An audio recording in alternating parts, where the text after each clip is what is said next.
Okay, so why do I go out and do so many of these events? Why do I do so much activism? Well, first off, it's because of love. That you have to love humankind in order to want to tell them the truth. But I'll tell you what, there's another aspect to this that you don't know. And this is my revenge. Telling the truth is my revenge. Miles, keep left. And I know the Bible says that revenge is his. Well, okay, so that means that we shouldn't go out and seek to harm others. But my personal satisfaction will be when our current system, with all its corruption and our corrupt courts, our corrupt leaders, are all brought down, and every knee shall bow. Stay. Let me get up here for a minute. I'm on the highway driving. So yes, every knee shall bow. And I believe that will happen. 18 miles. Okay. All right. I'm on the right road. And I want to bring that about. I want to be part of that. I want to bring all these corrupt leaders into a place where they are bowing before truth and life and love, and his name is Jesus. So, in order for that to happen, I've got to get out there and tell everybody. And this is a great joy to me, to be able to tell them the lies that we are being told and to expose these lies. My life verse is Ephesians 5:11. Have nothing to do with the evil works of this world, rather expose them. And that's what I'm doing. That's been my life verse way before Flat Earth. So I knew there was a lot of lies out there, but I just couldn't put my finger on a lot of them, or the source. I knew there was lies here and there and lots of places, but the source, how do you get to the source? And the source is this group of people who hates humanity and wants to control humanity and treat us like slaves. So I would love for them to all come tumbling down. I'm going to share with you one of my experiences, which really was horrific. And it really hurt my family. Nearly drove my ex-husband insane. But I saw a lot of the evil in our system. And one of those leaders that I would love to see on his knees begging forgiveness is Federal Judge Diamond in the Eastern District in Philadelphia Federal Court System. And I told him there was fraud in our case, Teed versus Hilltown. And he told me in so many words, it doesn't matter if there's fraud in my courtroom. I told him about the fraud, that these lawyers removed my part of my deposition, which is going to prove that the lawyers were working together. My lawyer and the opposing lawyer were working together.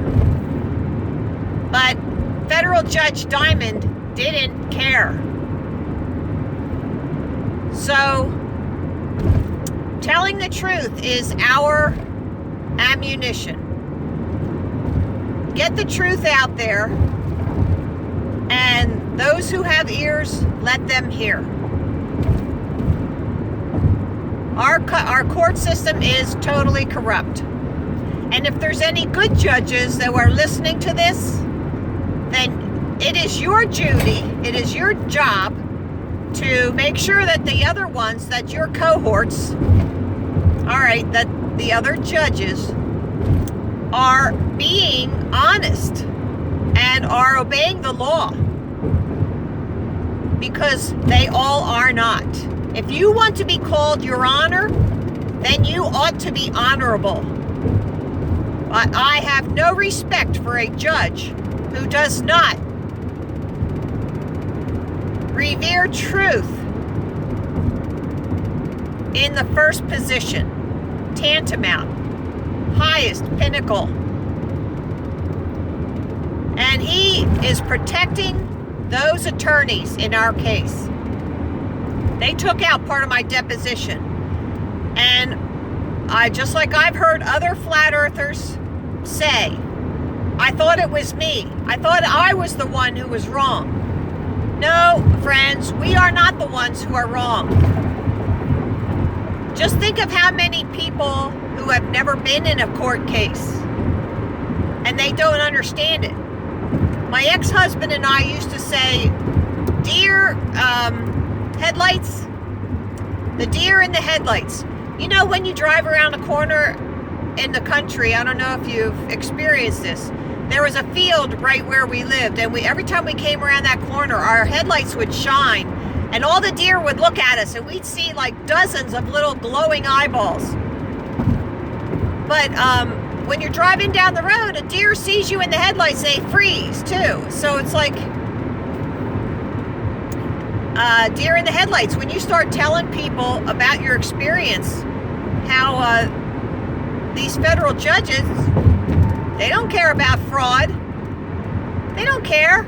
They're going to protect their buddies in the lawyer system, in the brotherhood of lawyers. That's who they're going to protect.